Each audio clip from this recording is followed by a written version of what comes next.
انسان کا جسم تھکتا ہے، ذہنی طور پہ جسمانی طور پہ تھک جاتا ہے، بالکل اسی طریقے سے انسان کا دل بھی تھک جاتا ہے، دل بھی پریشانیوں کے اندر گھر جاتا ہے۔ بہت سی کامن وجوہات جن کی وجہ سے دل بہت تھک جاتا ہے وہ تب ہے جب انسان اپنے فیوچر کے بارے میں بہت زیادہ سوچتا ہے۔ فیئر آف فیوچر جو ہے وہ انسان کو اکثر تھکا دیتا ہے، یا انسان کا دل اس لیے بھی پریشان ہو جاتا ہے کہ انسان جو اللہ نے اس کو دیا ہوتا ہے اس میں وہ مطمئن نہیں ہوتا۔ اور تیسری وجہ جس کی وجہ سے انسان کا دل جو تھک جاتا ہے وہ گریف ہے، غم ہے، اور اسی طریقے سے ڈیزائرز ہیں، شہوات ہیں۔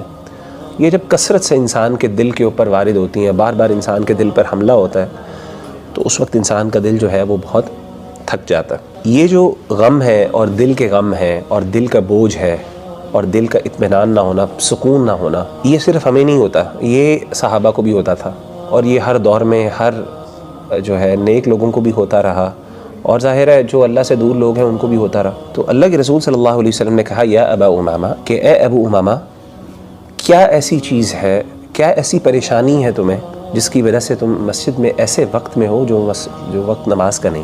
تو سیدنا ابو امامہ نے کہا کہ یا رسول اللہ صلی اللہ علیہ وسلم، یعنی مال کی پریشانی اور اس کی وجہ سے پھر غم، مطلب زندگی بہت مشکل ہو گئی، ٹف ہو گئی ہے، اور اس پریشانی کی وجہ سے، اس کیفیت کی وجہ سے میں یہاں پہ مسجد میں آ گیا۔ آپ امیجن کریں کہ صحابہ جو تھے جب ان کو پریشانی ہوتی، مشکلات ہوتی اور وہ اس طرح کے غم بوجھل ہوتا تو وہ کدھر رخ کرتے؟ مسجد میں رخ کرتے تھے۔ تو آپ نے کہا کیا میں تمہیں کوئی ایسی بات نہ سکھا دوں یا ایسے کلمات نہ سکھا دوں کہ اگر وہ تم کلمات کہو یا وہ دعا کے کلمات تم اللہ کے سامنے گڑ گڑا کے پیش کرو تو اللہ تمہارے غموں کو تم سے دور کر دے، تمہاری پریشانیوں کو، تمہاری انزائٹی کو تم سے دور کر دے۔ ہموم کہتے ہیں پریشانی کو۔ وقضا عنک دینک، اور تمہارا جو قرضہ ہے وہ تم سے اللہ تعالیٰ دور کر دے، یعنی وہ تمہارا ادا کر دے۔ تو انہوں نے کہا بلا یا رسول اللہ، کیوں نہیں اللہ کے رسول، میں تو اسی غم اور اسی پریشانی میں یہاں پہ موجود ہوں۔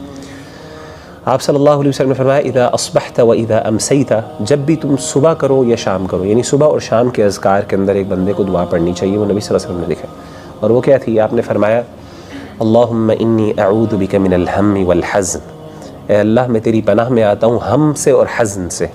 ہم کہتے ہیں انزائٹی سے، اور حزن کہتے ہیں غم یعنی گریف سے۔ وَأَعُوذُ بِكَ مِنَ الْعَجْزِ وَالْكَسْلِ، عاجزی جو ہوتی ہے وہ بندے کی حوصلے کی کمی، اور اس میں نقص کا نام ہے، ہمت نہیں ہے انسان کے اندر، جذب یعنی مطلب انسان کو جسمانی قوت ہے، طاقت ہے، لیکن نا وہ ایک چاہت، وہ پیشن اور وہ جو انرجی ہے نا جو آپ کو چاہیے کوئی کام کرنے کے لیے، کوئی اپنا گول اچیو کرنے کے لیے، وہ نہیں ہے آپ کے اندر، تو عجز اسے کہتے ہیں۔ والکسل، کسل کہتے ہیں کاہلی یا سستی کو۔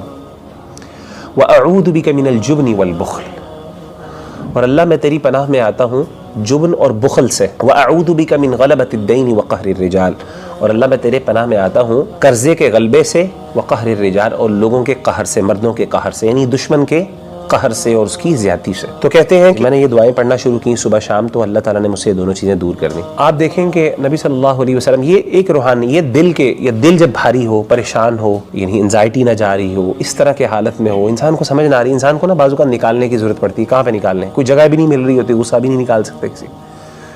تو یہ ایک وینٹنگ کا طریقہ جو ہمارے دین نے ہمیں سکھایا وہ نماز کے صورت میں تھا۔